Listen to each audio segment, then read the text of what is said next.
한국은 딱 한 주먹거리다. 중국 정보기관이 코웃음치며 한국을 무시했습니다. 그런데 단 하루 만에 중국 전체 감시망이 먹통이 됐고 최정예 사이버 부대는 완전히 무력화됐습니다. 5년간 쌓아온 군사정보 80%가 한순간에 증발했고 무능한 연구진은 줄줄이 처벌받았습니다. 중국 내부가 대혼란에 빠진 그 순간 베이징 한복판에서 발견된 충격적인 진실이 있었습니다. 중국이 뒤늦게 깨달은 한국의 진짜 실력. 이 모든 과정을 지금 즉시 공개합니다. 한국의 저력이 자랑스럽다고 생각하시는 분들은 구독과 좋아요 꾹 눌러주세요. 제 이름은 첸위안입니다. 베이징 전략감시센터에서 5년째 위성 데이터 분석관으로 일하고 있어요. 그날은 평범한 월요일 오전이었습니다. 커피를 마시며 모니터 앞에 앉았을 때만 해도 아무것도 몰랐죠. 사무실은 조용했어요. 동료들은 각자 자기 업무에 집중하고 있었고 형광등 소리만 희미하게 들렸습니다. 저는 늘 하던 대로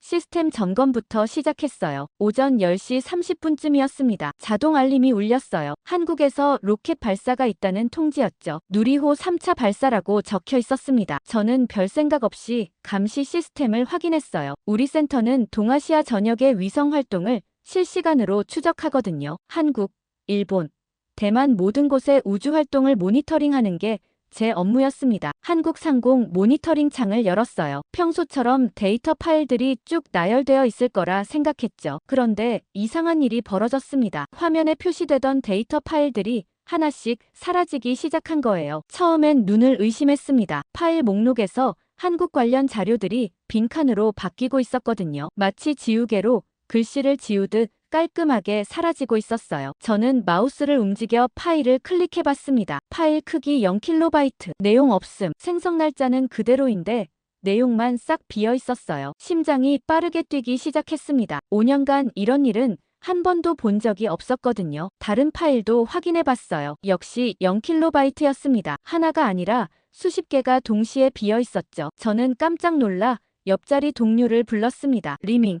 이것 좀 봐. 뭔데? 리밍이 제 화면을 들여다봤어요. 그는 저보다 2년 선배였지만 기술적인 부분에선 제가 더 잘 아는 편이었죠. 한국 상공 감시 파일이 전부 사라지고 있어. 제가 화면을 가리켰습니다. 리밍이 미간을 찌푸렸어요. 서버 오류 아냐? 그렇게 생각하고 싶었어요. 저도 처음엔 그렇게 생각했거든요. 하지만 뭔가 이상했습니다. 사라진 파일들을 자세히 보니 패턴이 있었어요. 한국 상공을 지나가는 위성 데이터만 정확히 삭제된 거였습니다. 다른 지역 파일들은 멀쩡했어요. 일본 상공 파일도 정상이고 대만 상공 파일도 그대로였죠. 오직 한국 관련 파일만 0KB로 바뀌어 있었습니다. 저는 급히 백업 서버에 접속했어요. 혹시 원본이 남아있나 확인하려고요. 우리 센터는 이중 백업 시스템을 운영하거든요. 메인 서버가 문제가 생겨도 백업에는 자료가 남아있어야 정상이었죠. 하지만 백업도 똑같았습니다. 0KB, 0KB,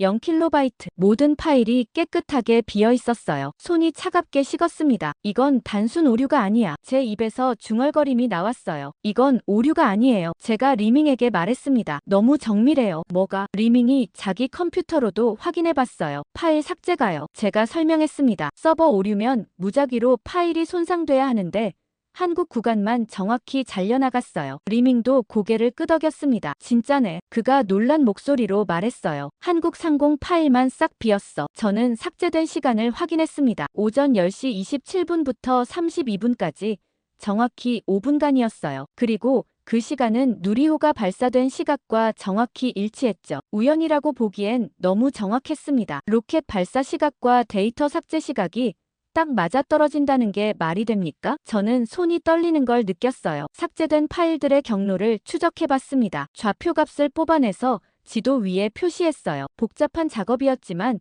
10분쯤 걸려서 완성했죠. 지도 위에 빨간 점들이 찍혔습니다. 그 점들을 연결하니 명확한 선이 그려졌어요. 한반도 남부에서 시작해 동해, 상공으로 이어지는 궤적이었습니다. 저는 숨을 삼켰어요. 리밍.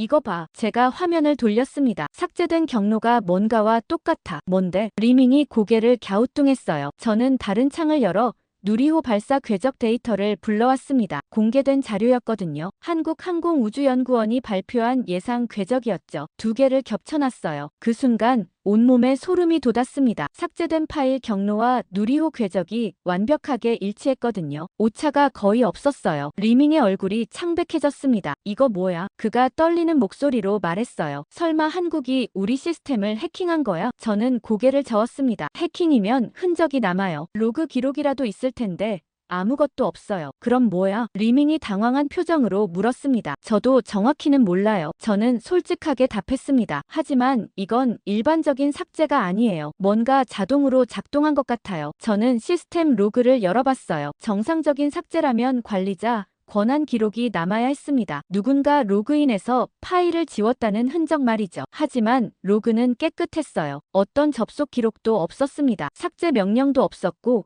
오류 메시지도 없었어요. 마치 파일이 처음부터 존재하지 않았던 것처럼 보였죠. 이상해요. 제가 중얼거렸습니다. 삭제 명령도 없고 접근 기록도 없고 오류 메시지도 없어요. 그런데 어떻게 파일이 사라져요? 그럼 어떻게 사라진 거야? 리밍이 물었어요. 저는 화면을 뚫어지게 바라봤습니다. 머릿속으로 가능성을 하나씩 따져봤어요. 외부에서 뭔가 신호를 보낸 것 같아요. 제가 조심스럽게 말했습니다. 그 신호가 우리 시스템에 자동으로 삭제 명령을 실행한 거죠. 리밍이 눈을 크게 떴습니다. 그게 가능해? 이론적으론 가능해요. 저는 대학 시절 배운 내용을 떠올렸습니다. 특정 주파수로 시스템에 명령을 심을 수 있거든요. 하지만 실제로 구현하려면 엄청난 기술이 필요하죠. 한국이 그 정도 기술이 있어? 리밍이 의심스럽다는 표정을 지었어요. 저도 믿기 어려웠습니다. 한국 우주기술은 우리보다 한참 뒤처져 있다고 알고 있었거든요. 매년 받는 보고서에도 그렇게 나와 있었어요. 한국은 기초 단계,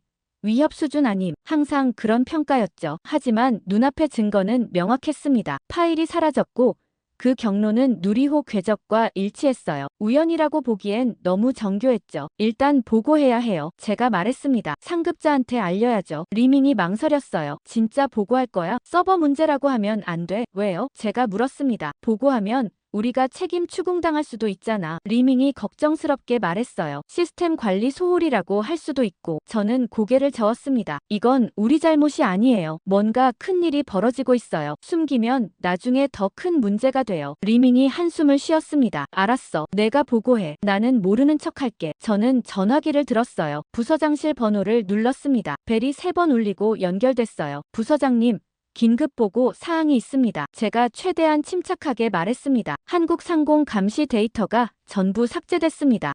부서장 왕리의 목소리가 날카로웠어요. 무슨 소리야? 누리호 발사 시각과 동시에 관련 파일들이 모두 사라졌습니다. 제가 설명했어요. 0kb로 깨끗하게 비워졌고 삭제 경로가 발사 궤적과 정확히 일치합니다. 잠깐 기다려. 왕리가 말했습니다. 지금 가겠어. 전화를 끊고 저는 손바닥에 땀이 난 걸 느꼈습니다. 5분 후 왕리가 사무실 문을 열고 들어왔어요. 50대 중반의 베테랑 분석관이었습니다. 회색 머리에 안경을 쓴 모습이었죠. 표정은 굳어 있었어요. 보여줘. 그가 제 책상으로 다가왔습니다. 저는 화면을 켰어요. 삭제된 파일 목록을 먼저 보여줬습니다. 왕리가 화면을 가까이 들여다봤어요. 정말 전부 0kb네. 그가 중얼거렸습니다. 네. 저는 고개를 끄덕였습니다. 그리고 이게 삭제 경로입니다. 지도를 보여줬어요. 왕리가 지도를 유심히 봤습니다. 한국 구간만 사라졌어. 그가 낮은 목소리로 말했어요. 네. 그것도 누리호 궤적을 따라서요. 제가 덧붙였습니다. 이게 누리호 발사 궤적인데요. 다른 창을 열어 공식 궤적 데이터를 보여줬어요. 2개를 겹쳐놨습니다. 왕리의 눈이 커졌어요. 완전히 일치하잖아. 오차가 거의 없습니다. 제가 말했습니다. 왕리가 턱을 괴었습니다. 서버 점검은 했어? 백업까지 확인했는데 똑같습니다. 저는 백업 서버 화면도 보여줬어요. 모든 파일이 0kb예요. 왕리의 표정이 더 굳어졌습니다. 이건 기술적 오류가 아니야. 그가 단호하게 말했어요. 뭔가 의도적이야. 저도 그렇게 생각해요. 제가 고개를 끄덕였습니다. 외부 신호로 자동 삭제된 것 같아요. 한국이 그런 기술이 있어? 왕리가 의아하다는 표정으로 물었습니다. 저는 잠시 망설였어요. 솔직히 모르겠습니다. 하지만 증거는 명확해요. 삭제 경로가 누리호 궤적과 정확히 겹칩니다. 왕리가 깊은 한숨을 쉬었습니다. 이거 위에 보고하면 난리 날 거야. 하지만 보고해야죠. 제가 말했습니다. 이건 심각한 문제예요. 알아. 왕리가 고개를 끄덕였어요. 보고서 작성해. 1시간 안에. 네. 저는 즉시 컴퓨터 앞에 앉았습니다. 손이 떨렸어요. 겨우 보고서를 제출하고 퇴근했지만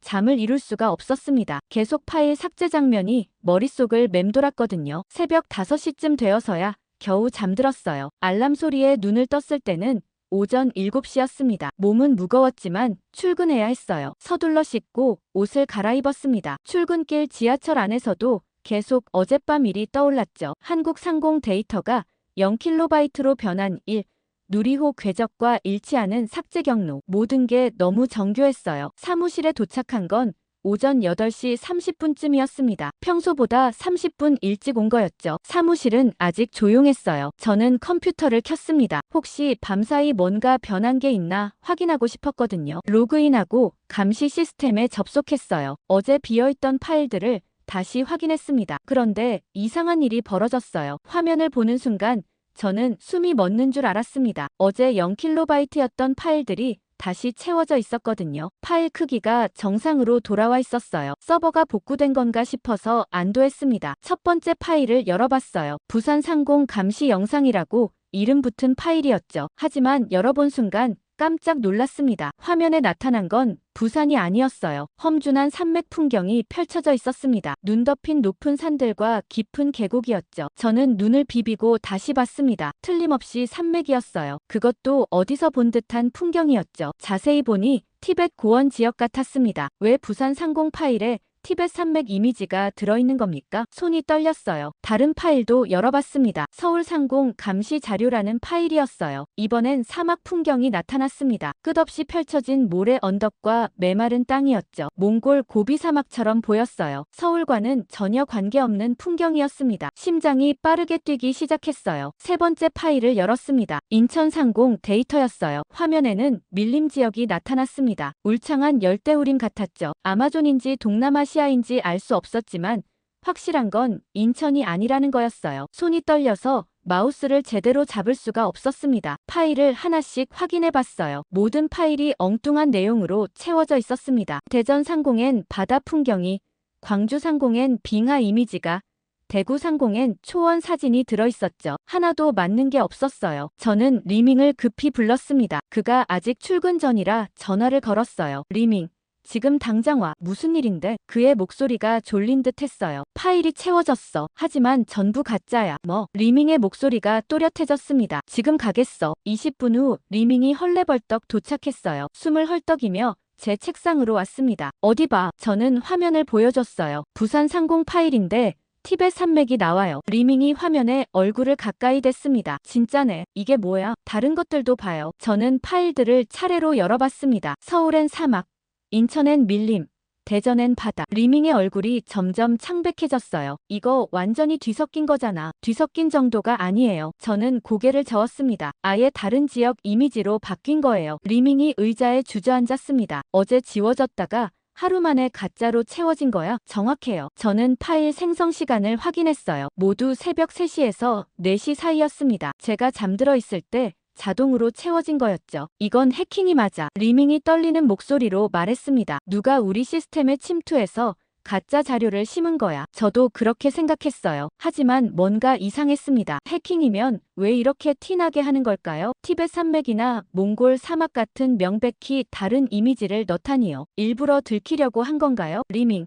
이거 봐요. 저는 메타데이터를 확인했습니다. 파일 생성자 정보를 보니 시스템 관리자로 되어 있었어요. 하지만 실제 관리자 계정은 아니었죠. 가짜 계정이었습니다. 누군가 관리자 권한을 흉내내서 파일을 만든 거예요. 그럼 진짜 해킹이네. 리밍이 말했습니다. 근데 왜 이렇게 대놓고 가짜를 넣었어? 저는 생각에 잠겼습니다. 어제 삭제된 자리를 하루도 안 돼서 거짓 정보로 덮었어요. 그것도 명백히 다른 이미지들로요. 이건 단순 해킹이 아니었습니다. 뭔가 메시지를 주는 것 같았어요. 우리가 너희 시스템을 완전히 장악했다는 메시지 말이죠. 리밍.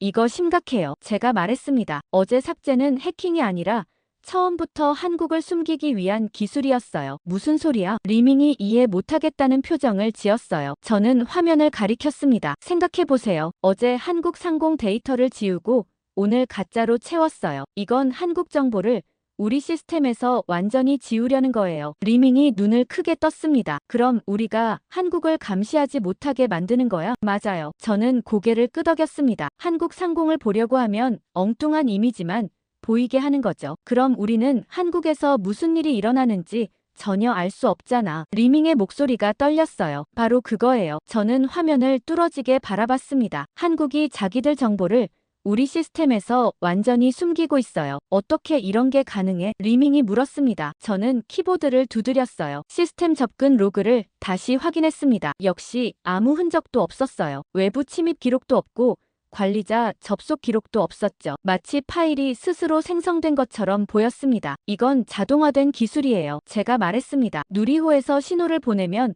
우리 시스템이 자동으로 반응하는 거예요. 삭제하고 가짜 자료로 채우는 걸 전부 자동으로 하는 거죠. 그게 가능해? 리밍이 믿기 어렵다는 표정이었어요. 저도 믿기 어려웠습니다. 하지만 증거가 눈앞에 있었어요. 어제 삭제되고 오늘 채워진 파일들 모두 자동으로 실행됐고 사람 손을 거치지 않았습니다. 한국 기술이 이 정도였어? 리밍이 중얼거렸습니다. 우리가 완전히 몰랐네. 저는 고개를 끄덕였어요. 우리는 한국을 과소평가했어요. 그들은 우주에 뭔가를 올렸고 그게 우리 시스템을 조종하고 있어요. 이거 보고해야 돼. 리밍이 말했습니다. 당장. 저는 전화기를 들었습니다. 왕리 부서장에게 전화를 걸었어요. 벨이 2번 울리고 연결됐습니다. 부서장님. 또 긴급 상황입니다. 제가 말했습니다. 어제 삭제됐던 파일들이 가짜 자료로 채워졌습니다. 왕리의 목소리가 날카로웠어요. 한국 상공 파일들이 전부 엉뚱한 이미지로 바뀌었습니다. 티벳 산맥, 몽골 사막, 열대우림 같은 거요. 지금 가겠어. 왕리가 전화를 끊었습니다. 저는 손으로 얼굴을 감쌌어요. 이제 사건은 서버 오류라는 핑계로는 감출 수 없는 상태가 됐습니다. 누가 봐도 명백한 조작이었고 의도적인 공격이었죠. 한국이 우리를 완전히 속이고 있었어요. 5분 후 왕리가 뛰어왔습니다. 숨을 헐떡이며 제 화면을 봤어요. 파일들을 하나씩 열어 보여줬습니다. 왕리의 얼굴이 점점 굳어졌어요. 이건 전쟁이야. 그가 낮은 목소리로 말했습니다. 정보 전쟁. 저도 그렇게 생각했어요. 한국은 총 한 발 쓰지 않고 우리 감시망을 무력화시켰습니다. 그것도 하루 만에요. 긴급회의 소집하겠어. 왕리가 말했습니다. 위에 보고해야 해. 저는 고개를 끄덕였습니다. 화면 속 몽골 사막 이미지를 보며 생각했어요. 한국은 이미 우리보다 한참 앞서 있었습니다. 긴급회의는 오전 11시에 열렸습니다. 하지만 결론은 아무것도 나지 않았어요. 상급자들은 여전히 서버 문제일 거라며 대수롭지 않게 여겼죠. 저는 사무실로 돌아와 모니터 앞에 앉았습니다. 답답한 마음에 한숨이 나왔어요. 이틀이 지났습니다. 그동안 한국 상공 파일들은 계속 가짜 자료로 채워져 있었어요. 저는 매일 확인했지만 변화는 없었죠. 상부에서는 조사하라는 지시만 내려왔을 뿐 실질적인 대응은 없었습니다. 그러던 어느 날 오후였어요. 리밍이 급하게 달려왔습니다. 첸 위안. 큰일 났어. 그의 얼굴이 창백했어요. 무슨 일인데? 제가 물었습니다. 동중국해에서 우리 해군 훈련 중인데 문제가 생겼대. 리밍이 숨을 헐떡였어요. 무슨 문제? 항로 계산이 안 맞는데. 구축함 2척이 길을 잃었어. 저는 자리에서 벌떡 일어났습니다. 뭐라고? 방금 해군 작전사령부에서 연락 왔어. 리밍이 자기 휴대폰을 보여줬어요. 긴급 지원 요청 메시지가 와 있었죠. 우리한테 왜 연락한 거야? 제가 물었습니다. 위성 데이터 때문이래. 리밍이 말했습니다. 항법 시스템이 이상하대. GPS는 남쪽을 가리키는데 계기판은 서쪽이라고 하고 레이더는 목표를 계속 잃어버린대. 저는 즉시 해군 관련 시스템에 접속했어요. 우리 센터는 군 위성 데이터도 관리하거든요. 동중국해 해역 정보를 불러왔습니다. 화면에 지도가 나타났어요. 중국 구축함 2척의 위치가 표시돼 있었죠. 배 이름은 난창함과 푸저우함이었습니다. 실시간 항로 데이터를 확인했어요. 그런데 이상한 게 보였습니다. 두 함정의 GPS 좌표가 계속 튀고 있었어요. 1분 전에는 북위 30도였다가 지금은 29도로 바뀌었다가 다시 31도로 올라갔다가 했죠. 정상이 아니었습니다. 리밍. 이거 봐. 저는 화면을 가리켰습니다. GPS가 미친 듯이 튀고 있어. 리밍이 화면을 보더니 눈을 크게 떴어요. 왜 이래? 저는 레이더 데이터도 확인했습니다. 더 심각했어요. 레이더가 주변 선박을 감지했다가 놓쳤다가를 반복하고 있었죠. 목표물이 나타났다 사라졌다 하는 게 몇 초 간격이었습니다. 계기판 데이터는 어떻게 돼? 리밍이 물었습니다. 저는 항법 장치 정보를 열어봤어요. 나침반은 서쪽을 가리키고 있었고 자이로스코프는 북쪽을 향하고 있었으며 GPS는 남쪽이라고 표시하고 있었습니다. 셋 다 제각각이었어요. 완전히 엉망이네. 리밍이 중얼거렸습니다. 저는 문득 이상한 점을 발견했습니다. 오류가 발생한 위치를 지도에 표시해봤어요. 두 함정 모두 한반도에서 그리 멀지 않은 해역에 있었죠. 그리고 한국 쪽으로 가까워질수록 오차가 더 심해지는 것 같았습니다. 리밍. 이거 이상해. 제가 말했습니다. 뭐가? 한국에 가까울수록 오류가 심해져. 저는 시간대별 오차 그래프를 만들어 봤어요. 명확한 패턴이 보였습니다. 한반도 방향으로 항해할 때 오차가 커지고 멀어지면 줄어들었어요. 리밍이 제 어깨 너머로 화면을 봤습니다. 진짜네. 한국 쪽으로 갈 때마다 오차가 튀어. 이건 우연이 아니에요. 저는 손가락으로 화면을 가리켰습니다. 뭔가 한국 인근 해역에서 우리 장비를 방해하고 있어요. 설마 한국이? 리밍이 놀란 표정을 지었어요. 저는 고개를 끄덕였습니다. 생각해보세요. 이틀 전엔 우리 위성 데이터를 조작했어요. 이번엔 해군 항법 장치를 교란하고 있고요. 모두 한국과 관련돼 있어요. 하지만 어떻게? 리밍이 물었습니다. 모르겠어요. 저는 솔직하게 답했습니다. 하지만 확실한 건 누리호 이후로 이런 일들이 계속 일어나고 있다는 거예요. 저는 다시 데이터를 분석했습니다. 난창함의 항로를 따라가 봤어요. 오전 8시에 상하이 인근 해역을 출발했고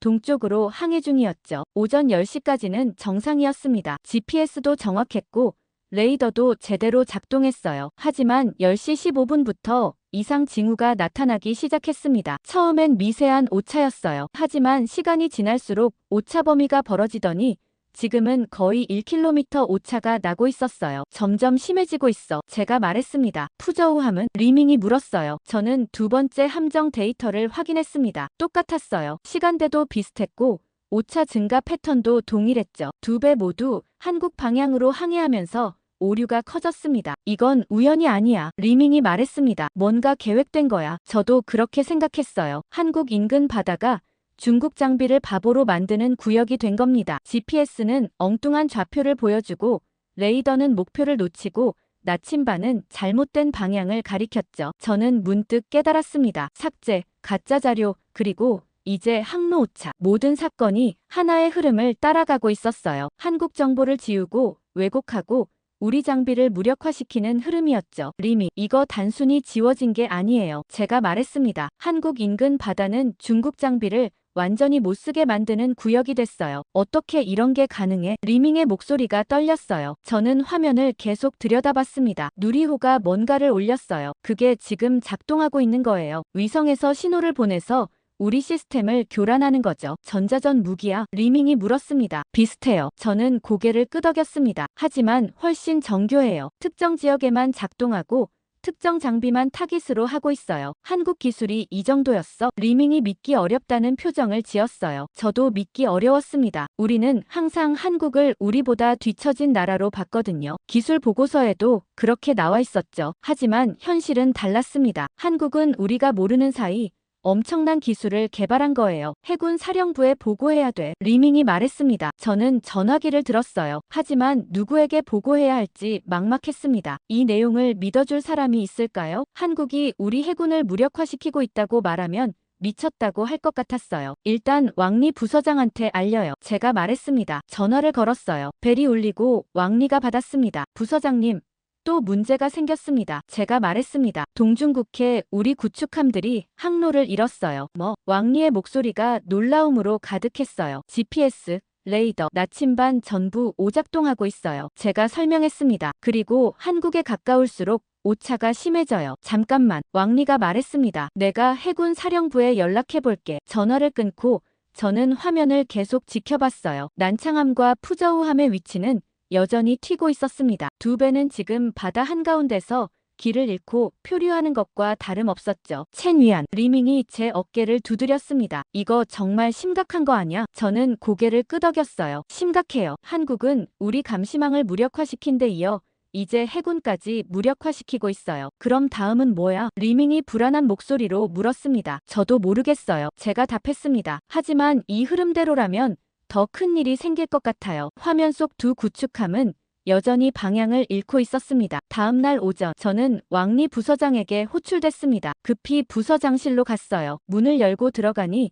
왕리가 심각한 표정으로 앉아 있었습니다. 앉아. 그가 의자를 가리켰어요. 저는 조심스럽게 앉았습니다. 왕리가 서류 한 묶음을 제 앞에 밀었어요. 이게 뭡니까? 제가 물었습니다. 중국 항공우주국에서 보낸 자료야. 왕리가 말했습니다. 누리호 발사 당시 열 영상 기록이야. 우리가 요청했거든. 저는 서류를 펼쳤어요. 첫 페이지에는 누리호 발사 장면 사진이 있었습니다. 로켓이 하늘로 치솟는 모습이었죠. 열 영상이라 색깔이 일반 사진과 달랐어요. 빨강, 주황, 노란색으로 온도 차이가 표시돼 있었습니다. 여기 봐. 왕리가 두 번째 페이지를 펼쳤어요. 2단 분리 순간이야. 사진을 보니 로켓 2단이 분리되는 장면이었습니다. 그런데 뭔가 이상한 게 보였어요. 로켓 옆에 작은 물체가 하나 더 있었죠. 이게 뭡니까? 제가 물었습니다. 그게 문제야. 왕리가 사진을 확대해서 보여줬어요. 작은 모듈 같은데 공식 발표엔 없었어. 저는 사진을 자세히 들여다봤습니다. 정말 작은 박스 형태의 물체였어요. 로켓 본체에 붙어 있다가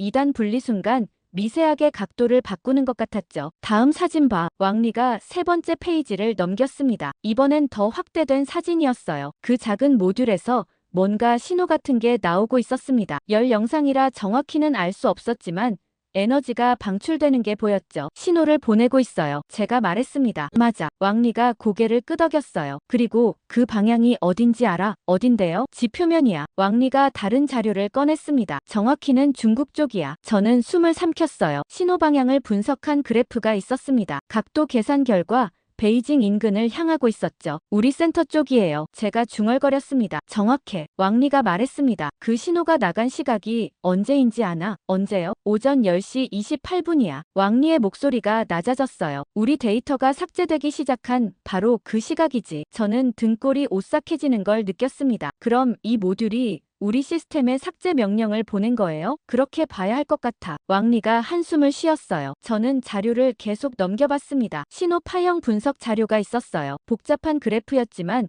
제 전공이 전자공학이라 어느 정도 이해할 수 있었죠. 파형을 보니 일반적인 통신 신호가 아니었습니다. 이건 명령 신호예요. 제가 말했습니다. 무슨 명령? 왕리가 물었어요. 데이터 삭제 명령이요. 저는 파형을 손가락으로 짚었습니다. 이 패턴은 특정 조건에서 특정 동작을 실행하라는 코드 같아요. 그럼 우리 시스템에 미리 뭔가 심어져 있었다는 거야? 왕리의 얼굴이 굳어졌어요. 저도 그렇게 생각했습니다. 신호만 보낸다고 시스템이 작동할 리 없었거든요. 미리 프로그램이 설치돼 있어야 했죠. 그 프로그램이 신호를 받으면 자동으로 한국 정보를 삭제하는 겁니다. 언제부터? 왕리가 물었어요. 모르겠어요. 저는 고개를 저었습니다. 하지만 오래전부터일 수도 있어요. 왕리가 의자에 깊이 기댔습니다. 그의 얼굴에 피로가 역력했어요. 그럼 한국이 우리 시스템에 접근할 수 있었다는 거잖아. 네. 제가 답했습니다. 저는 다시 열 영상 사진을 봤어요. 그 작은 모듈이 신경 쓰였습니다. 크기가 얼마나 될까요? 한 변이 30cm 정도로 보여. 왕리가 말했습니다. 아주 작아. 그런데 기능은 엄청나네요. 제가 중얼거렸습니다. 우리 시스템 전체를 조종할 수 있는 신호를 보내다니요. 왕리가 다른 자료를 꺼냈습니다. 이건 신호 주파수 분석이야. 저는 받아서 봤어요. 여러 주파수 대역이 표시돼 있었습니다. 그중 하나가 눈에 들어왔죠. 2.4GHz요? 제가 물었습니다. 맞아. 왕리가 말했습니다. 그게 뭔지 아나? 일반 통신 주파수인데요. 저는 고개를 갸우뚱했습니다. 와이파이나 블루투스에 쓰는 대역이잖아요. 그래. 왕리가 고개를 끄덕였어요. 그런데 그 주파수로 우리 군사 시스템을 해킹했어. 저는 충격을 받았습니다. 군사 시스템은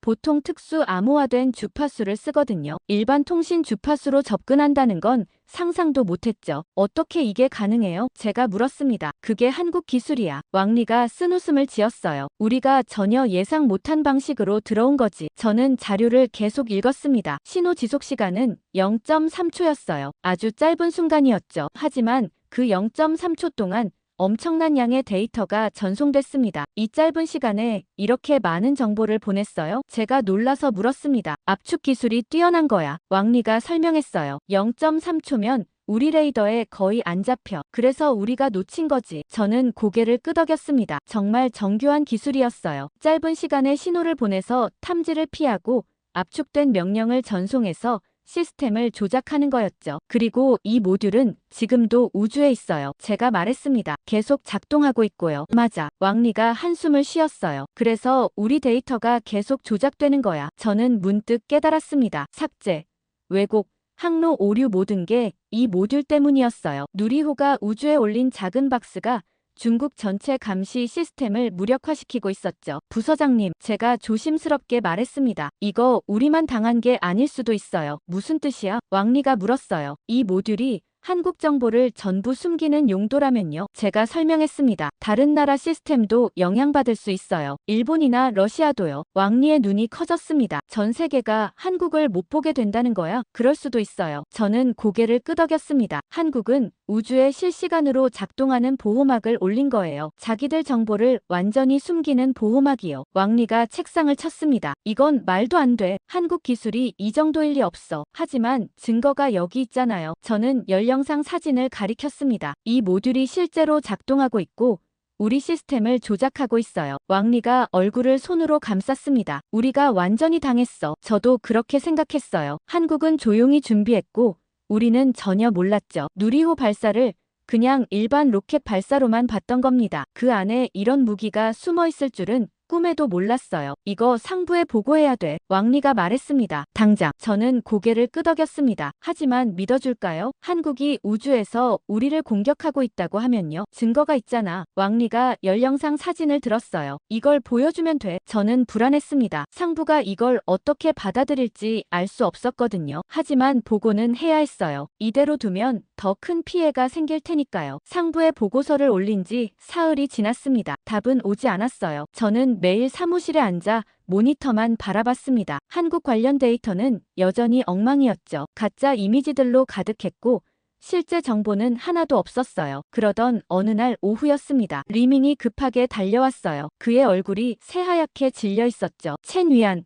또 문제야. 그가 헐떡이며 말했습니다. 이번엔 뭔데? 저는 자리에서 일어났어요. 한국 민항기가 상하이 상공 지나갔는데 리밍이 숨을 고르며 말했습니다. 우리 레이더에 제대로 안 잡혔어. 저는 즉시 항공 관제 시스템에 접속했습니다. 리밍이 제 옆에 섰어요. 상하이 인근 항로 데이터를 불러왔습니다. 화면에 여러 비행기 궤적이 표시됐어요. 대부분 정상적으로 추적되고 있었죠. 하지만 하나가 이상했습니다. 한국 항공사 여객기였어요. 편명은 KE-896이었습니다. 서울에서 출발해 상하이를 경유해 유럽으로 가는 노선이었죠. 레이더 화면을 자세히 봤습니다. 비행기 신호가 나타났다가 사라졌다가를 반복하고 있었어요. 1초 동안 잡히면 다음 1초는 사라지고 다시 나타나고 또 사라지고 계속 깜빡거리는 거였죠. 이게 뭐야? 제가 중얼거렸습니다. 계속 이래. 리밍이 말했습니다. 30분째 저러고 있어. 관제탑에서 난리 났어. 저는 다른 비행기들을 확인해봤어요. 모두 정상이었습니다. 레이더에 선명하게 잡히고 있었죠. 오직 한국 비행기만 이상했습니다. 리밍.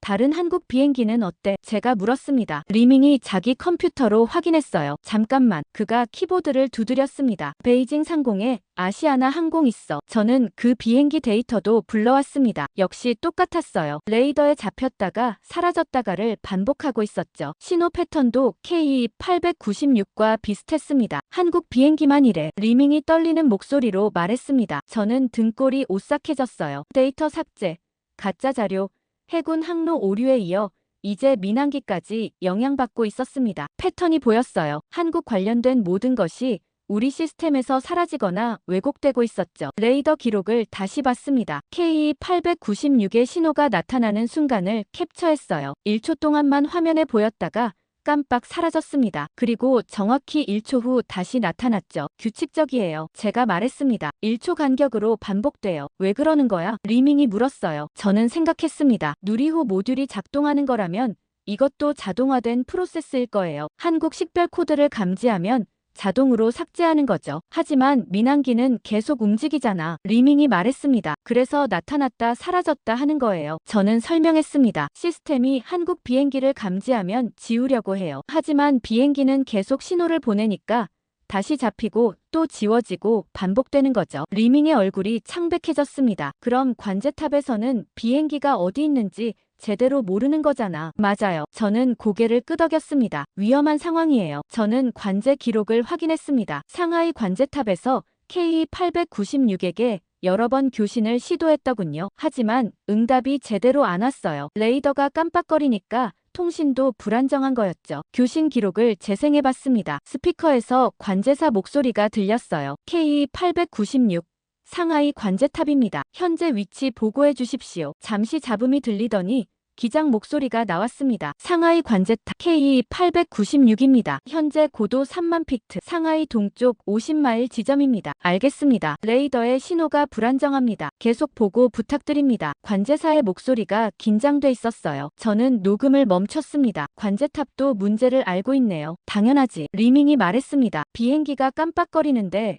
모를 수가 있나. 저는 KE-896의 실제 위치를 추적해봤습니다. 비행기 자체 GPS 데이터를 확인했어요. 비행기는 정상적으로 비행하고 있었습니다. 고도도 안정적이고 속도도 일정했죠. 문제는 우리 레이더였어요. 비행기는 멀쩡한데 우리가 못 보는 거였습니다. 리밍, 이거 심각해. 제가 말했습니다. 비행기는 정상인데 우리 레이더만 못 잡고 있어. 그럼 충돌 위험은 없어? 리밍이 걱정스럽게 물었어요. 지금은 괜찮아요. 저는 주변 항로를 확인했습니다. 다른 비행기들과 충분히 떨어져 있어요. 하지만 레이더가 계속 이러면 언젠가 사고 날 수 있어요. 저는 다시 화면을 봤습니다. KE-896이 깜빡이는 걸 지켜봤어요. 나타났다 사라지고 나타났다 사라지고 마치 유령 비행기 같았죠. 왕리 부서장한테 알려야 돼. 제가 말했습니다. 리밍이 고개를 끄덕였어요. 전화를 걸려는데 왕리가 먼저 사무실로 들어왔습니다. 표정이 굳어 있었어요. 들었어. 그가 말했습니다. 한국 민항기 레이더 문제. 어떻게 아셨어요? 제가 물었습니다. 항공국에서 연락 왔어. 왕리가 제 화면을 봤습니다. 정말 깜빡거리네. 네. 저는 화면을 보여줬어요. 1초 간격으로 나타났다 사라져요. 한국 비행기만 이래? 왕리가 물었습니다. 네. 리밍이 답했어요. 다른 나라 비행기는 정상인데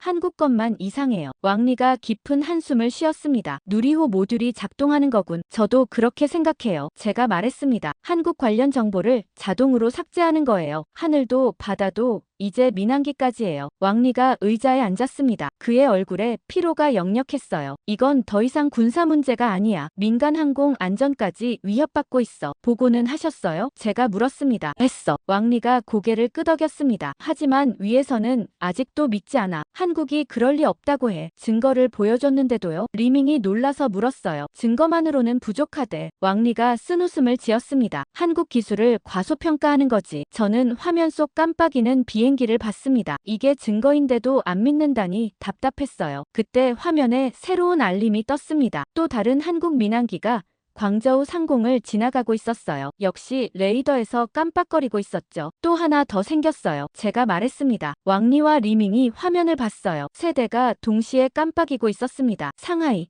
베이징, 광저우 상공에서요. 한국 비행기가 중국 상공을 지날 때마다 우리 레이더는 무용지물이 되는 거였죠. 이거 CCTV도 마찬가지 아닐까? 리밍이 갑자기 말했습니다. 무슨 소리야? 왕리가 물었어요. 한국 사람이 CCTV에 찍히면 그것도 사라지는 거 아니에요? 리밍이 설명했습니다. 누리호 모듈이 한국 관련 정보를 전부 지운다면요? 저는 소름이 돋았습니다. 그럴 수도 있었어요. 위성 데이터도 지우고 레이더 정보도 지우는데 CCTV 영상이라고 안 지울 이유가 없었죠. 확인해봐. 왕리가 말했습니다. 공안 시스템 접근 권한 있지? 네. 저는 고개를 끄덕이고 공안 데이터베이스에 접속했습니다. 베이징 시내 CCTV 기록을 검색했어요. 한국인 관광객이 많이 다니는 지역을 골랐죠. 명동 거리 CCTV 영상을 재생했습니다. 화면에 사람들이 오가는 모습이 보였어요. 그런데 이상한 점을 발견했습니다. 가끔 사람 형체가 깜빡거리며 사라졌다가 나타났어요. 레이더에서 본 것과 똑같은 패턴이었죠. 진짜네. 리밍이 놀라서 말했습니다. 왕리가 화면에 얼굴을 가까이 댔어요. 사람이 사라졌다 나타나. 저는 다른 CCTV도 확인했습니다. 공항,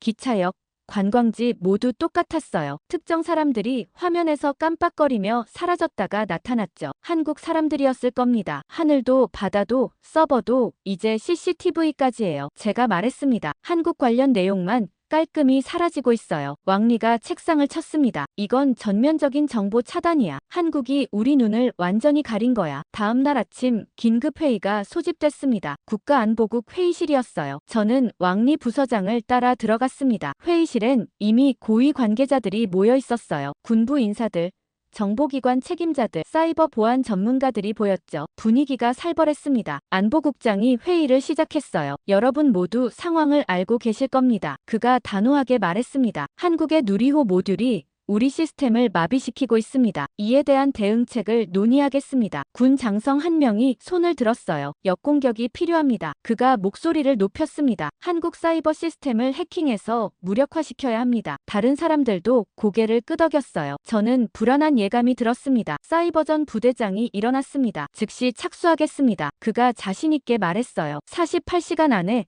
한국 시스템에 침투하겠습니다. 회의가 끝나고 저는 왕리와 함께 사무실로 돌아왔습니다. 왕리가 걱정스러운 표정을 지었어요. 이거 잘못되면 큰일 나. 그가 중얼거렸습니다. 무슨 말씀이세요? 제가 물었습니다. 한국이 우리 시스템을 조작할 수 있다는 건 우리보다 앞서 있다는 거야. 왕리가 설명했습니다. 역공격하면 오히려 더 당할 수도 있어. 저도 그렇게 생각했어요. 하지만 이미 결정된 일이었죠. 이틀 후 소식이 들려왔습니다. 사이버전 부대가 한국 시스템 해킹을 시도했대요. 리밍이 급히 달려왔습니다. 첸 위안, 큰일 났어. 그의 얼굴이 새하였어요. 뭔데? 제가 물었습니다. 역해킹 시도했는데 우리 서버에서 한국 자료가 더 빠르게 삭제되고 있어. 리밍이 숨을 헐떡였습니다. 저는 즉시 시스템에 접속했어요. 화면을 보는 순간 충격을 받았습니다. 한국 관련 군사 자료들이 실시간으로 사라지고 있었거든요. 파일 목록이 점점 줄어들고 있었어요. 이게 뭐야? 제가 중얼거렸습니다. 해킹 시도하자마자 이렇게 됐어. 리밍이 말했습니다. 마치 접근만 해도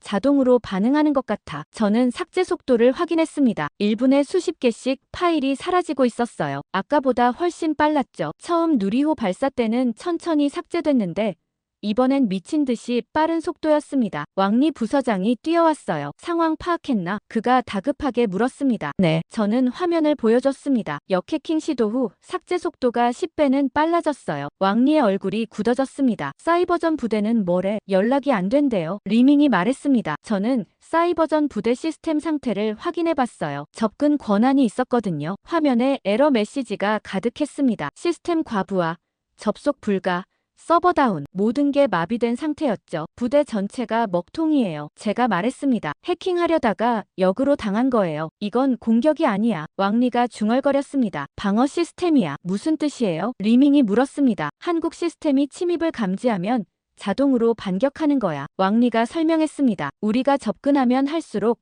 더 강하게 반응하는 거지. 저는 화면을 계속 지켜봤어요. 파일들이 계속 사라지고 있었습니다. 한국 관련 위성사진, 군사 동향 분석, 경제 자료 모든 게 지워지고 있었죠. 멈출 방법이 없어요? 리밍이 다급하게 물었습니다. 해킹을 중단하면 돼. 제가 말했습니다. 접근을 멈추면 반응도 멈출 거예요. 왕리가 즉시 전화를 걸었어요. 사이버전 부대와 통화하려 했지만 연결이 안 됐습니다. 시스템이 완전히 다운된 거였죠. 직접 가야겠어. 왕리가 말했습니다. 저도 따라갔습니다. 사이버전 부대는 베이징 외곽에 있었어요. 차로 30분 거리였죠. 도착했을 때 건물은 혼란스러웠습니다. 사람들이 복도를 뛰어다니고 있었어요. 부대장실로 갔습니다. 문을 열고 들어가니 부대장이 컴퓨터 앞에서 머리를 쥐어뜯고 있었어요. 무슨 일입니까? 왕리가 물었습니다. 부대장이 고개를 들었어요. 얼굴이 창백했습니다. 우리 시스템 전체가 마비됐습니다. 그가 떨리는 목소리로 말했습니다. 한국 시스템에 접근하려는 순간 역공격을 받았어요. 역공격이요? 제가 물었습니다. 우리 서버가 해킹당했어요. 부대장이 설명했습니다. 한국 관련 자료만 골라서 삭제하고 있어요. 막을 수가 없습니다. 저는 그의 컴퓨터 화면을 봤어요. 정말 파일들이 실시간으로 사라지고 있었습니다. 삭제 로그가 미친 듯이 올라가고 있었죠. 해킹 시도를 중단하세요. 제가 말했습니다. 이미 중단했어요. 부대장이 답했습니다. 30분 전에 모든 작업을 멈췄는데도 계속 이래요. 저는 깜짝 놀랐습니다. 접근을 멈췄는데도 반응이 계속된다는 건 예상 밖이었어요. 그럼 자동으로 작동하는 거네요. 제가 말했습니다. 한번 트리거되면 멈추지 않는 거예요. 어떻게 막아요? 부대장이 다급하게 물었습니다. 저는 생각했어요. 일반적인 해킹이라면 네트워크를 차단하면 됐습니다. 하지만 이건 이미 우리 시스템 안에 심어진 프로그램이었어요. 외부 연결을 끊어도 소용없었죠. 시스템을 완전히 셧다운하는 수밖에 없어요. 제가 말했습니다. 그럼 우리 모든 데이터가 날아가요. 부대장이 소리쳤습니다. 그대로 두면 한국 자료만 날아가는 게 아니라 전체 시스템이 무너질 수 있어요. 제가 단호하게 말했습니다. 왕리가 고개를 끄덕였습니다. 셧다운하세요. 부대장이 망설이다가 명령을 내렸어요. 전체 시스템 긴급 종료. 직원들이 서버실로 뛰어갔습니다. 몇 분 후 건물 전체가 어두워졌어요. 모든 컴퓨터가 꺼졌고 불도 나갔죠. 비상등만 희미하게 켜져 있었습니다. 저는 숨을 크게 내쉬었어요. 이제 됐어요. 제가 말했습니다. 하지만 우리가 잃은 게 뭔지 확인해야 해요. 30분 후 시스템이 다시 켜졌습니다. 부대장이 데이터를 확인했어요. 얼굴이 점점 어두워졌습니다. 얼마나 삭제됐어요? 왕리가 물었습니다. 한국 관련 군사 자료 80%가 사라졌습니다. 부대장이 힘없이 말했습니다. 위성사진, 정보 분석, 작전 계획 모두 지워졌어요. 저는 충격을 받았습니다. 80%라니요. 수년간 축적한 정보가 한순간에 날아간 겁니다. 백업은요? 제가 물었습니다. 백업도 똑같아요. 부대장이 고개를 저었습니다. 동시에 삭제됐어요. 왕리가 의자에 주저앉았습니다. 우리가 완전히 당했어. 그가 중얼거렸습니다. 저는 창밖을 봤어요. 베이징 하늘이 흐렸습니다. 이건 공격이 아니에요. 제가 조용히 말했습니다. 접근만 해도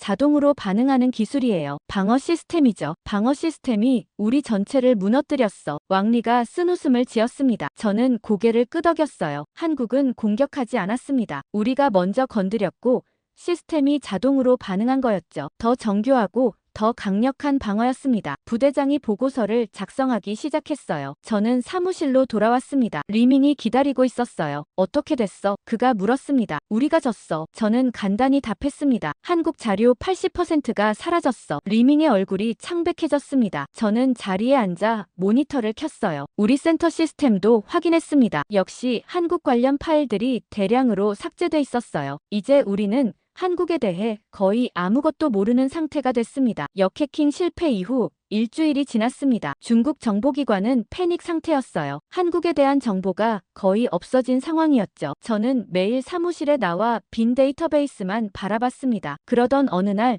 왕리 부서장이 급히 저를 불렀어요. 회의실로 오게. 그의 목소리가 긴장돼 있었습니다. 회의실에 가니 국가안보국 고위 간부들이 모여 있었어요. 분위기가 살벌했죠. 저는 구석자리에 앉았습니다. 안보국 부국장이 입을 열었어요. 새로운 작전을 시작한다. 그가 단호하게 말했습니다. 한국 내부에 인원을 투입할 것이다. 밀정이요? 누군가 물었습니다. 그렇다. 부국장이 고개를 끄덕였습니다. 사이버로는 접근이 불가능하니 직접 침투해서 정보를 빼내야 한다. 저는 불안한 예감이 들었어요. 한국 보안이 만만치 않을 텐데 괜찮을까요? 다른 간부가 걱정스럽게 말했습니다. 선택의 여지가 없다. 부국장이 답했습니다. 우리는 지금 한국에 대해 아무것도 모른다. 이대로는 안 된다. 회의가 끝나고 저는 왕리와 함께 나왔습니다. 이거 위험한데. 왕리가 작게 중얼거렸어요. 저도 그렇게 생각했습니다. 한국이 우리 시스템을 완벽하게 무력화시킬 정도면 보안도 철저할 거예요. 밀정을 보내봤자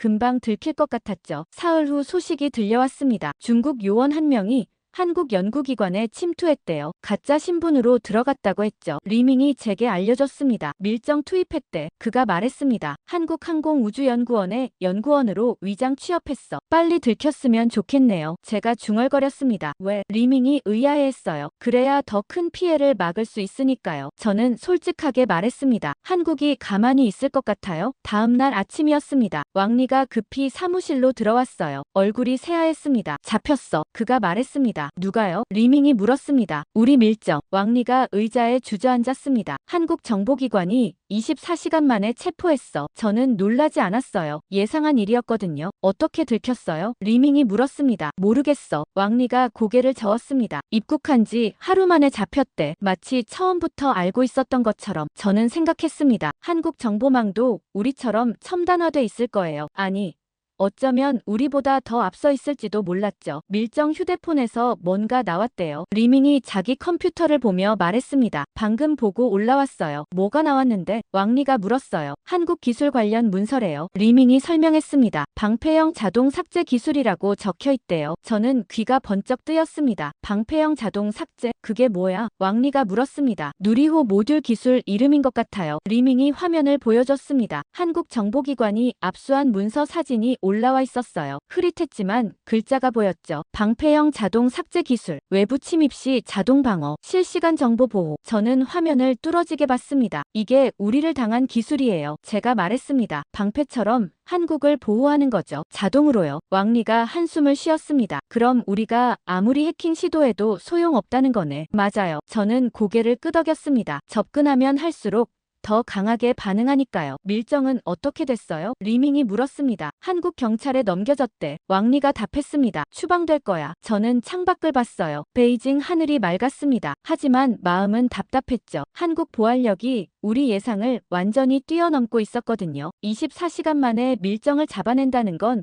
보통 실력이 아니었어요. 정보국장 회의가 소집됐습니다. 저도 자료 담당으로 참석했어요. 회의실은 무거운 분위기였습니다. 국장이 보고를 시작했어요. 한국 침투 작전이 실패했습니다. 그가 말했습니다. 요원은 입국 즉시 감시를 받았고 24시간 만에 체포됐습니다. 어떻게 그렇게 빨리 알았지? 한 간부가 물었습니다. 한국 정보망이 우리보다 앞서 있습니다. 국장이 인정했습니다. 얼굴 인식, 행동 패턴 분석, AI 감시, 시스템 모든 면에서요. 회의실이 조용해졌어요. 모두 충격받은 표정이었죠. 압수된 문서에 따르면 국장이 계속 말했습니다. 한국은 방패형 기술을 개발했습니다. 외부 침입을 자동으로 감지하고 방어하는 시스템이죠. 그럼 우리가 할 수 있는 게 뭡니까? 다른 간부가 물었습니다. 국장이 잠시 침묵했어요. 솔직히 모르겠습니다. 그가 인정했습니다. 사이버 공격도 막히고 인적 침투도 실패했습니다. 저는 손을 들었어요. 국장님, 네, 첸위안. 국장이 저를 봤습니다. 한국 기술 수준을 재평가해야 합니다. 제가 말했습니다. 우리가 지금까지 과소평가했던 것 같아요. 무슨 뜻인가? 국장이 물었습니다. 우리 보고서에는 항상 한국이 우리보다 뒤처져 있다고 나와 있었어요. 제가 설명했습니다. 하지만 실제로는 우리보다 앞서 있었죠. 그 격차를 우리가 몰랐던 겁니다. 회의실 사람들이 저를 쳐다봤어요. 계속하게 국장이 말했습니다. 누리호만 봐도 그래요. 저는 자신 있게 말했습니다. 우리는 그냥 로켓 발사로만 봤지만 실제로는 첨단 방어 시스템을 우주에 올린 거였어요. 우리가 전혀 예상 못한 기술이었죠. 그럼 앞으로 어떻게 하자는 건가? 한 간부가 물었습니다. 인정해야 합니다. 제가 답했습니다. 한국이 이미 강대국이라는 걸요. 그리고 그들을 제대로 연구해야 해요. 과소평가하지 말고요. 왕리가 저를 보며 고개를 끄덕였어요. 국장도 심각한 표정이었습니다. 첸위안 말이 맞다. 국장이 말했습니다. 우리가 한국을 너무 얕봤어. 이제는 태도를 바꿔야 해. 회의가 끝나고 복도로 나왔습니다. 왕리가 제 어깨를 두드렸어요. 잘 말했어. 그가 말했습니다. 저는 쓴웃음을 지었습니다. 늦었지만요. 아니야. 왕리가 고개를 저었습니다. 지금이라도 깨달은 게 다행이야. 사무실로 돌아와 앉았습니다. 리밍이 커피를 건넸어요. 이제 어떻게 되는 거야? 그가 물었습니다. 모르겠어. 저는 솔직하게 답했습니다. 하지만 한 가지는 확실해요. 뭔데? 우리가 한국을 무시하던 시대는 끝났어요. 제가 말했습니다. 리밍이 창밖을 봤습니다. 해가 지고 있었어요. 베이징 하늘이 붉게 물들고 있었죠. 저는 모니터를 켰습니다. 여전히 한국 관련 데이터는 거의 없었어요. 우리가 잃어버린 정보들이었죠. 하지만 이제 알았습니다. 한국은 약한 나라가 아니었어요. 조용히 그러나 확실하게 강해진 나라였죠. 우리가 그걸 너무 늦게 알아챈 겁니다. 첸위안, 리밍이 불렀습니다. 응, 우리 정말 당한 거지. 그가 물었습니다. 저는 고개를 끄덕였어요. 완전히 당했어. 그리고 우리 스스로 자초한 거야. 한국을 무시한 대가를 치른 거죠. 밀정 체포 사건 이후 저는 잠을 이룰 수가 없었습니다. 매일 밤 한국 기술에 대해 생각했어요. 도대체 언제부터 이렇게 강해진 걸까? 우리는 왜 몰랐을까? 그 의문이 머릿속을 떠나지 않았죠. 어느 날 새벽 3시였습니다. 잠이 안 와서 사무실로 나왔어요. 조용한 건물 안에 저 혼자였죠. 컴퓨터를 켜고 오래된 파일들을 뒤지기 시작했습니다. 혹시 과거 기록에 뭔가 단서가 있지 않을까 싶었거든요. 5년 전 보고서부터 찾아봤어요. 한국 우주기술평가라는 제목이었습니다. 파일을 열어보니 간단한 문장들만 있었어요. 한국 우주기술은 초기 단계, 독자 발사체 개발 중이나 성공 가능성 낮음, 중국 기술과 비교 불가. 저는 미간을 찌푸렸습니다. 너무 단순한 평가였어요. 4년 전 보고서를 열었습니다. 한국 누리호 1차 발사 실패, 예상된 결과, 기술력 부족 확인됨. 3년 전 보고서도 비슷했어요. 한국 항공우주 산업 발전 더딤, 우리가 우려할 수준 아님. 저는 계속 파일을 열어봤습니다. 2년 전, 1년 전 모든 보고서가 똑같은 논조였어요. 한국을 과소평가하는 내용뿐이었죠. 이상했습니다. 5년 동안 한국이 전혀 발전하지 않았다는 건 말이 안 됐거든요. 저는 보고서 작성자를 확인했어요. 대부분 같은 연구팀이었습니다. 우주기술평가실이라는 부서였죠. 그 부서 자료를 더 파봤습니다. 회의록, 연구계획서, 예산 집행 내역까지 전부 열어봤어요. 그런데 놀라운 사실을 발견했습니다. 5년간 예산은 계속 늘었는데 실제 연구 성과는 거의 없었어요. 보고서는 해마다 나왔지만 내용은 복사 붙여넣기 수준이었죠. 한국 관련 심층 분석은 단 한 건도 없었습니다. 저는 손이 떨렸어요. 설마 싶어서 다른 자료도 확인했습니다. 한국 위성 기술 보고서를 열어봤어요. 역시 비슷했습니다. 한국 위성 기술은 기초 수준, 독자 개발 능력 미흡, 외국 기술 의존도 높음. 하지만 실제 데이터는 없었어요. 어떤 위성을 분석했는지, 어떤 기술을 평가했는지 구체적인 내용이 전혀 없었죠. 그저 한국은 약하다는 결론만 반복되고 있었습니다. 저는 더 깊이 파고들었어요. 연구원들 개인 파일도 봤습니다. 출근 기록, 업무 일지, 출장 보고서까지 전부 확인했죠. 충격적인 사실들이 드러났습니다. 연구원들은 제대로 일하지 않았어요. 출근은 했지만 대부분 시간을 인터넷 서핑으로 보냈습니다. 한국 기술 분석이라며 출장을 갔지만 실제로는 관광만 하고 왔죠. 예산 집행 내역을 보니 더 가관이었습니다. 연구 장비 구입 명목으로 수억 위안이 지출됐는데 실제 장비는 창고에 방치돼 있었어요. 회식비, 접대비 명목으로 나간 돈이 연구비보다 많았죠. 저는 머리를 감쌌습니다. 이게 5년 동안 계속됐다는 게 믿기지 않았어요. 한국을 제대로 연구한 사람이 아무도 없었던 겁니다. 회의록도 읽어봤습니다. 분기별 평가 회의 기록이었어요. 한 연구원이 말했더군요. 한국 기술을 깊이 분석할 필요가 있습니다. 하지만 부서장이 답했어요. 한국은 우리 상대가 안 돼. 시간 낭비 말고 중요한 나라나 봐. 다른 회의에서도 비슷했습니다. 한국 누리호 발사 성공을 분석해야 한다는 의견이 나왔지만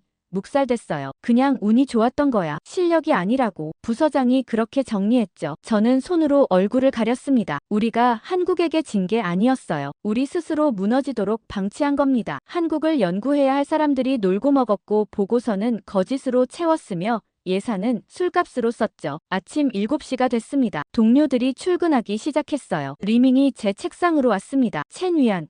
밤새 여기 있었어? 그가 놀라서 물었습니다. 응. 저는 고개를 끄덕였습니다. 뭔가 발견했어. 뭔데? 리밍이 의자를 당겨 앉았어요. 저는 화면을 돌렸습니다. 5년치 보고서를 보여줬죠. 이거 봐. 전부 똑같아. 한국은 약하다.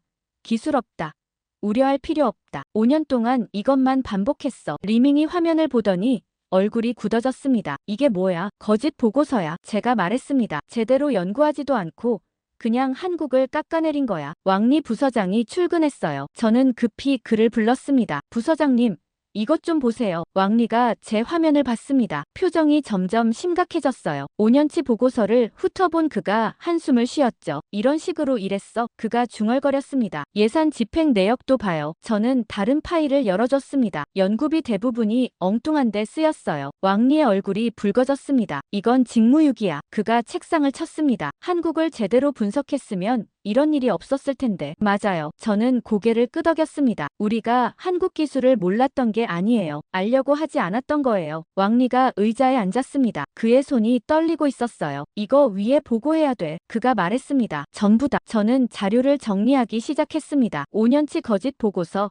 부실한 연구 내역, 예산 유용 증거 모든 걸 하나로 묶었어요. 200페이지가 넘는 보고서가 완성됐죠. 제목을 붙였습니다. 한국 기술 과소평가의 진실. 왕리가 보고서를 들고 국장실로 갔어요. 1시간 후 돌아왔을 때 그의 얼굴은 창백했습니다. 어떻게 됐어요? 제가 물었습니다. 긴급조사위원회가 구성된대. 왕리가 말했습니다. 우주기술평가실 전체를 조사할 거야. 저는 안도의 한숨을 쉬었어요. 드디어 진실이 드러나는 겁니다. 리밍이 걱정스럽게 물었습니다. 우리도 책임 물을까? 우리는 괜찮아. 왕리가 고개를 저었습니다. 오히려 진실을 밝혀낸 거니까. 저는 창밖을 봤어요. 베이징 아침 하늘이 밝았습니다. 하지만 마음은 복잡했어요. 5년간 우리는 한국을 무시했고 그 시간 동안 한국은 조용히 강해졌습니다. 우리가 놀고 있을 때 한국은 달렸던 겁니다. 첸 위안, 왕리가 불렀습니다. 네, 잘했어. 그가 말했습니다. 내가 아니었으면 우리는 계속 모르고 있었을 거야. 저는 고개를 저었습니다. 저도 늦게 알았어요. 진작 이상하다고 생각했어야 했는데. 아니야. 왕리가 말했습니다. 지금이라도 알았으면 됐어. 긴급조사위원회가 구성된 지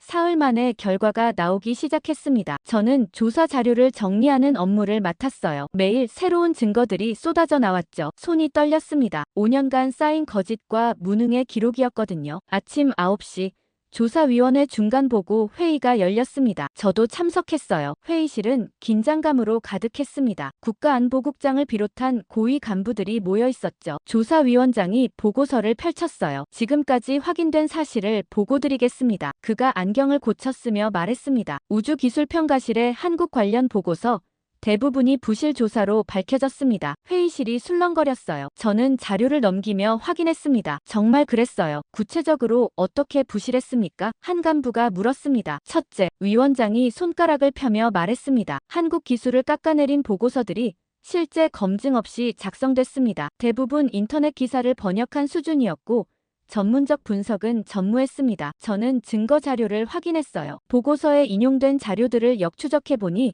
대부분 공개된 뉴스 기사였습니다. 심층 분석은 하나도 없었죠. 한 연구원은 한국 논문을 단 한 편도 읽지 않고 보고서를 썼더군요. 둘째, 위원장이 계속했습니다. 한국 위성 및 항공 자료 분석팀이 3년 전 축소됐습니다. 예산 부족이 아니라 한국이 넘볼 필요 없는 수준이라는 이유였습니다. 저는 그 부분 회의록을 찾아봤어요. 당시 부서장이 이렇게 말했더군요. 한국 같은 약소국 연구에 인력 낭비하지 마라. 중요한 나라에 집중해라. 그래서 분석팀이 10명에서 2명으로 줄었고 결국 1년 후 완전히 해체됐습니다. 셋째, 위원장의 목소리가 더 단호해졌습니다. 연구원들이 장비 개발 명목으로 받은 예산을 개인적 용도로 유용했습니다. 5년간 총 3억 위안이 술자리와 출장 명목으로 소진됐습니다. 회의실에서 한숨 소리가 들렸어요. 저도 믿기 어려웠지만 증거는 명확했습니다. 영수증을 일일이 확인해보니 연구비 명목으로 고급 레스토랑에서 회식했고 해외 출장은 관광으로 채웠으며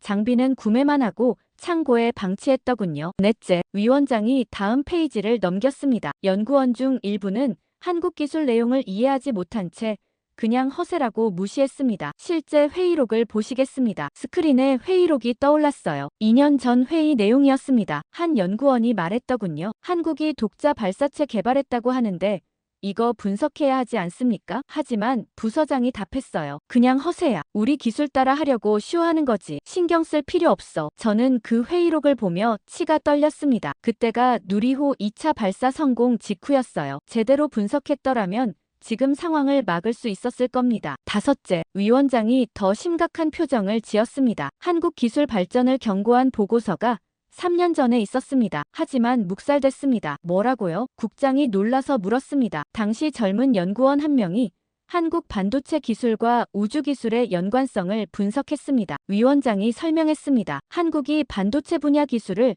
우주 산업에 적용하고 있다고 경고했죠. 하지만 부서장이 그 보고서를 휴지통에 버렸습니다. 근거 없는 추측이라면서요. 회의실이 조용해졌어요. 모두 충격받은 표정이었죠. 그 연구원은 어떻게 됐습니까? 제가 물었습니다. 좌천됐습니다. 위원장이 답했습니다. 지방연구소로 발령났어요. 부서장 말 안 듣는다는 이유로요. 저는 주먹을 쥐었어요. 경고를 무시하고 경고한 사람을 처벌했다니 말이 됩니까? 위원장이 마지막 자료를 펼쳤습니다. 결론적으로 말씀드리겠습니다. 그가 회의실을 둘러봤어요. 한국을 얕보게 만든 건 누군가 고의로 속인 게 아닙니다. 우리 내부 연구진 스스로가 한국 기술을 과소평가하고 그저 우리보다 뒤처진 나라라고 치부해버린 결과입니다. 저는 손으로 자료를 넘기며 확인했어요. 정말 그랬습니다. 보고서마다 이렇게 써 있었죠. 한국은 아직 기초 단계임, 위협 수준 아님, 중국 기술과 비교 불가. 이 보고서들은 거짓이었지만 위원장이 계속 말했습니다. 더 충격적인 건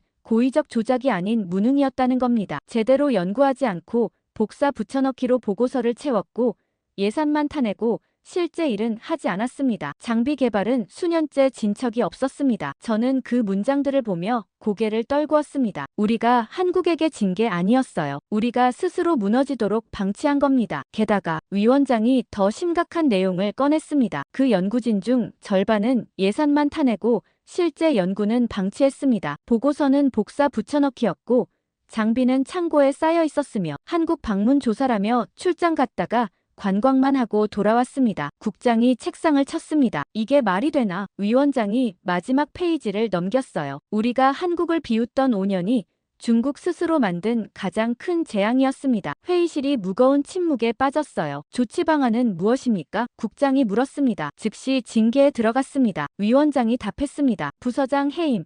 연구원 8명 강등 및 지방 좌천, 심각한 예산 유용 건은 형사 고발 진행 중입니다. 이틀 후 공식 발표가 났습니다. 저는 사무실에서 뉴스를 봤어요. 우주기술평가실 부서장 해임, 직무태만 및 예산 유용, 연구원 8명 강등 조치, 3명 지방연구소 좌천. 리밍이 제 옆에 섰습니다. 드디어 처벌받네. 그가 말했습니다. 당연한 결과예요. 저는 고개를 끄덕였습니다. 하지만 왕리 부서장이 걱정스러운 표정으로 다가왔어요. 이게 끝이 아니야. 그가 말했습니다. 위에서 대대적인 쇄신을 준비하고 있어. 무슨 뜻이에요? 제가 물었습니다. 관련 부서 전체를 재편한대. 왕리가 설명했습니다. 한국 연구 체계를 완전히 새로 만드는 거지. 다음 주 국무원 회의에서 발표될 거야. 저는 창밖을 봤어요. 베이징 하늘이 흐렸습니다. 중국 내부가 흔들리고 있었어요. 한국을 과소평가한 대가를 이제 치르기 시작한 겁니다. 며칠 후 또 다른 소식이 들렸습니다. 좌천됐던 그 젊은 연구원이 복직된다는 거였어요. 3년 전 한국 기술 발전을 경고했다가 묵살당한 사람이었죠. 그는 베이징으로 다시 발령받았고 명예도 회복됐습니다. 정의가 실현되는 거네요. 리밍이 말했습니다. 늦었지만요. 저는 답했습니다. 하지만 안 하는 것보단 나아요. 왕리가 제 책상으로 왔습니다. 첸 위안. 곧 큰 변화가 있을 거야. 그가 조용히 말했어요. 준비해. 무슨 변화요? 제가 물었습니다. 아직은 말 못해. 왕리가 미소 지었습니다. 하지만 좋은 쪽이야. 저는 고개를 끄덕였어요. 중국은 변하고 있었습니다. 한국을 무시하던 시스템이 무너지고 있었고 새로운 것이 만들어지고 있었죠. 다음 날 아침 출근하자마자 왕리 부서장에게 호출됐습니다. 급히 부서장실로 갔어요. 문을 열고 들어가니 왕리뿐 아니라 국장도 앉아 있었습니다. 앉게. 국장이 의자를 가리켰어요. 저는 조심스럽게 앉았습니다. 두 사람의 표정이 심각했거든요. 첸 위안. 국장이 입을 열었습니다. 자네가 이번 사태의 진실을 밝혀냈네. 과찬이십니다. 제가 고개를 숙였어요. 그냥 자료를 정리했을 뿐입니다. 아니야. 왕리가 말했습니다. 내가 아니었으면 우리는 계속 모르고 있었을 거야. 한국을 과소평가한 채로 말이지. 국장이 서류 한 장을 꺼냈어요. 위에서 지시가 내려왔네. 그가 말했습니다. 한국 기술 재평가 프로젝트를 시작한다. 그리고 자네가 책임자야. 저요? 저는 깜짝 놀랐습니다. 맞아. 국장이 고개를 끄덕였어요. 한국 기술을 제대로 연구할 새 팀을 꾸리게. 인원,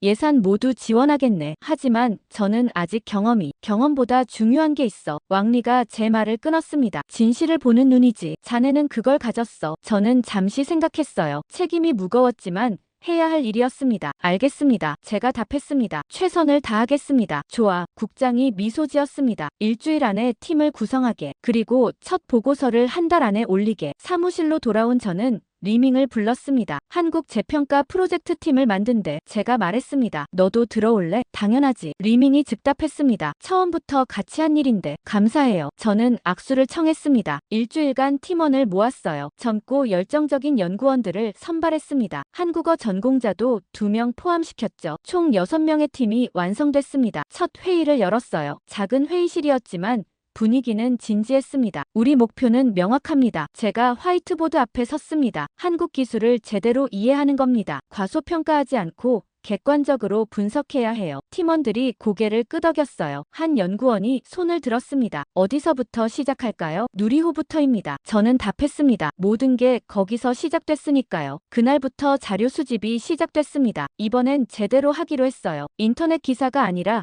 학술 논문, 특허 자료, 기술 보고서만 모았습니다. 리밍이 한국항공우주학회 논문 수십 편을 찾아왔어요. 영어와 한국어로 된 것들이었죠. 한국어 논문은 전문 번역가를 고용해서 정확하게 번역했습니다. 다른 팀원은 특허청 데이터베이스를 뒤졌습니다. 한국이 등록한 우주 관련 특허가 생각보다 훨씬 많았어요. 지난 10년간 수백 건이 넘었죠. 우리가 전혀 몰랐던 기술들이었습니다. 2주가 지났습니다. 저는 매일 밤 11시까지 사무실에 남아 자료를 분석했어요. 누리호 엔진 기술, 단 분리 시스템, 위성 궤도 진입 정확도 모든 걸 세밀하게 검토했죠. 놀라운 사실들이 드러나기 시작했습니다. 한국은 75톤급 엔진을 독자 개발했어요. 우리가 약하다고 봤던 한국이 세계 수준의 엔진 기술을 가진 겁니다. 3단 로켓 기술도 완성도가 높았고 위성 궤도 진입 오차는 1km 이내였죠. 이거 거의 완벽한 수준인데요. 한 팀원이 놀라며 말했습니다. 맞아요. 저는 고개를 끄덕였습니다. 우리가 완전히 잘못 봤어요. 한 달 후 첫 보고서가 완성됐습니다. 200페이지 분량이었어요. 제목은 누리호 기술 종합 분석이었죠. 국장에게 보고하러 갔습니다. 국장이 보고서를 받아들고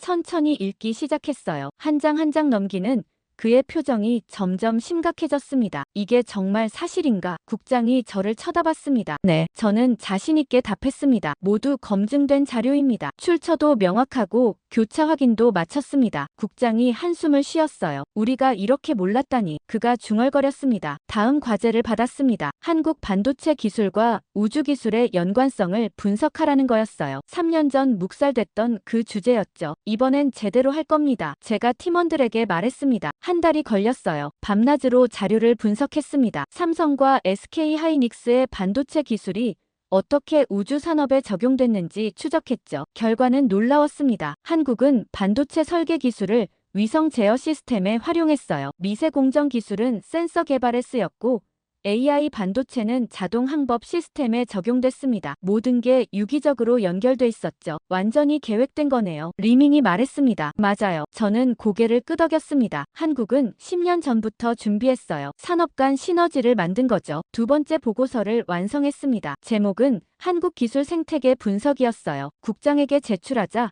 그는 즉시 읽었습니다. 우리가 완전히 놓쳤군. 국장이 보고서를 내려놓으며 말했습니다. 한국은 단순히 로켓만 만든 게 아니야. 전체 산업을 연결해서 경쟁력을 만든 거지. 정확합니다. 제가 답했습니다. 다음 지시가 내려왔습니다. 한국식 모델을 벤치마킹하라는 거였어요. 회의가 소집됐습니다. 군부, 과학기술부, 관련 부서가 모두 모였어요. 저는 발표자로 참석했죠. 한국은 어떻게 성공했습니까? 과학기술부 장관이 물었습니다. 세 가지입니다. 저는 프레젠테이션을 시작했습니다. 첫째, 기존 산업 강점을 활용했습니다. 반도체, 조선, 자동차 기술을 우주에 적용했어요. 둘째는요? 장관이 물었습니다. 둘째, 장기 투자입니다. 저는 그래프를 보여줬습니다. 20년 계획으로 진행했어요. 단기 성과에 급급하지 않았죠.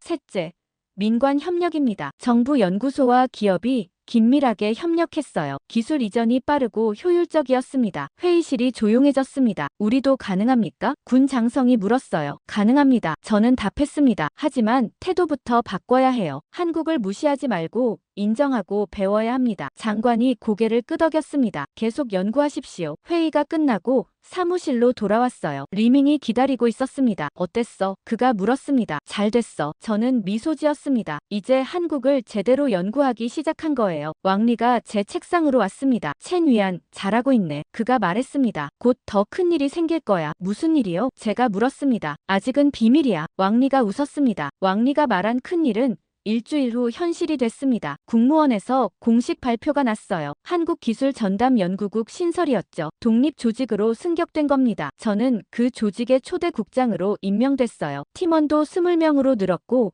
예산은 10배 증가했습니다. 베이징 중심가에 사무실도 배정받았죠. 하지만 저는 들뜨지 않았습니다. 책임이 무거웠거든요. 첫 전략회의를 소집했습니다. 새로 들어온 연구원들과 기존 팀원들이 모두 모였어요. 저는 화이트보드 앞에 섰습니다. 우리가 할 일은 명확합니다. 제가 말했습니다. 한국 기술을 철저히 분석하고 우리도 배워서 발전하는 겁니다. 첫 번째 지시를 내렸어요. 한국 기술을 인정하라. 더 이상 과소평가는 없습니다. 팀원들이 고개를 끄덕였죠. 두 번째, 저는 계속 말했습니다. 모든 연구를 처음부터 다시 시작합니다. 과거 보고서는 폐기하고 새로 조사해요. 세 번째는요. 한 연구원이 물었습니다. 한국식 모델을 우리 것으로 만듭니다. 저는 단호하게 답했습니다. 그들의 성공 요인을 분석하고 중국에 적용하는 거예요. 즉시 실행에 들어갔습니다. 연구국을 3개 팀으로 나눴어요. 우주기술팀, 국방기술팀, 산업기술팀이었죠. 각 팀마다 명확한 목표를 줬습니다. 일주일 만에 첫 성과가 나왔습니다. 우주기술팀이 누리호 4차 발사 계획 분석 보고서를 냈어요. 받아보니 놀라웠습니다. 한국은 이미 다음 단계를 준비하고 있었어요. 달 탐사선 발사가 구체화돼 있었고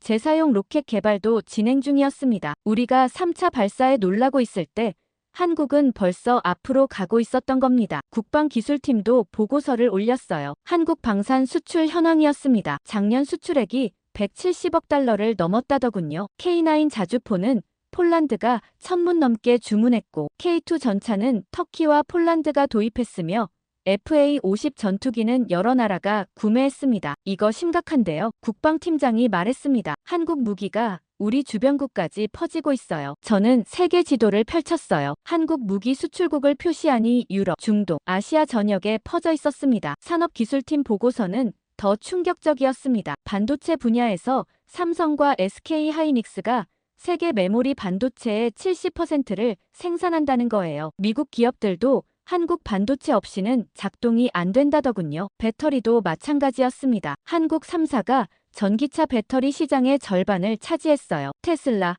폭스바겐, BMW 모두 한국 배터리를 쓴다고 했죠. 조선은 어때요? 제가 물었습니다. 세계 1위입니다. 팀장이 답했습니다. 특히 LNG 운반선은 한국이 거의 독점하고 있어요. 저는 모든 보고서를 종합 분석했습니다. 패턴이 명확했어요. 한국은 핵심 산업마다 세계 1, 2위를 차지하고 있었습니다. 반도체, 배터리, 디스플레이, 조선, 방산 모든 분야에서요. 한 달 후 종합평가 보고서를 완성했습니다. 500페이지였어요. 제목은 한국산업기술 생태계 종합평가였습니다. 국무원 회의에서 발표하게 됐어요. 총리를 비롯한 최고 위급이 모인 자리였습니다. 저는 단상에 섰어요. 결론부터 말씀드리겠습니다. 저는 프레젠테이션을 시작했습니다. 한국은 이미 기술 강국입니다. 우리가 과소평가했던 시간 동안 한국은 핵심 분야에서 세계 최고가 됐습니다. 구체적으로 어느 정도입니까? 총리가 물었습니다. 반도체 세계 시장의 70%. 저는 그래프를 보여줬습니다. 배터리 50%, 조선 40%, 디스플레이 1위, 방산 수출 세계 9위입니다. 우주기술은요? 과학기술부 장관이 물었습니다. 독자 발사 능력을 확보했습니다. 저는 데이터를 띄웠습니다. 위성 궤도 진입 정확도는 세계 최고 수준이고 이미 달 탐사와 재사용 로켓을 준비 중입니다. 회의실에서 탄식이 들렸어요. 우리와 비교하면요? 총리가 다시 물었습니다. 저는 숨을 깊이 들이쉬었어요. 일부 분야는 우리를 앞섰습니다. 제가 조심스럽게 말했습니다. 특히 반도체와 배터리는 격차가 큽니다. 우주기술도 우리와 대등하거나 일부는 더 앞서 있습니다. 회의실이 무거워졌습니다. 어떻게 따라잡습니까? 총리가 물었어요. 한국 모델을 벤치마킹해야 합니다. 저는 다음 슬라이드를 넘겼습니다. 세 가지 핵심이 있어요. 첫째, 민관 협력입니다. 한국은 정부 연구소와 기업이 긴밀하게 협력해요. 기술 개발부터 상용화까지 빠르게 진행됩니다. 둘째는요? 장관이 물었습니다. 둘째, 장기 투자입니다. 저는 한국 우주개발 타임라인을 보여줬습니다. 20년 계획으로 진행했어요. 단기 성과에 급급하지 않고 꾸준히 투자했습니다.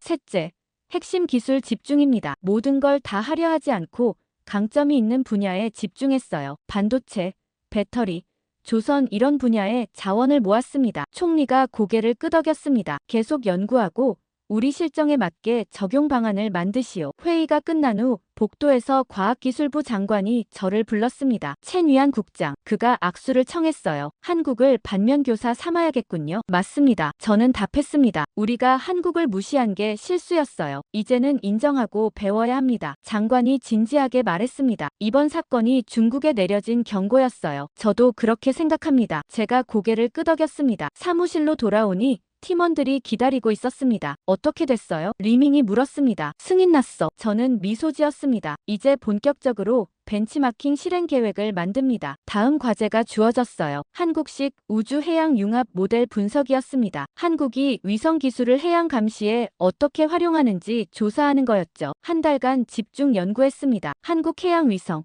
수중 감시망, 해군 작전 시스템 모든 걸 분석했어요. 결과를 보고 놀랐습니다. 한국은 위성과 수중 센서를 실시간으로 연결했어요. AI로 분석하고 즉각 대응하는 시스템이었죠. 이게 우리 구축함을 교란시킨 기술이었습니다. 완벽한 통합 시스템이네요. 한 연구원이 감탄했습니다. 맞아요. 저는 고개를 끄덕였습니다. 우리도 이런 시스템이 필요해요. 보고서를 제출했습니다. 일주일 후 답이 왔어요. 한국식 융합 모델 도입 검토를 시작하라는 거였습니다. 군부와 과학기술부가 공동으로 추진한다고 했죠. 창문 밖 베이징 하늘을 바라봤어요. 해가 지고 있었습니다. 붉은 노을이 하늘을 물들이고 있었죠. 저는 생각했습니다. 한국은 이미 새로운 시대에 들어갔어요. 조용히, 그러나 확실하게 강해진 나라였죠. 무기가 아닌 기술로, 위협이 아닌 실력으로 세계에 자신을 증명했습니다. 우리 중국은 이제 따라잡기라도 해야 합니다. 리밍이 옆에 섰습니다. 첸 위안, 중국이 정말 변할까? 그가 물었어요. 변할 겁니다. 저는 답했습니다. 한국이라는 거울을 봤으니까요. 우리 모습이 얼마나 오만했는지 깨달았죠. 늦었지만 지금이라도 배우는 게 중요해요. 저는 책상으로 돌아가 보고서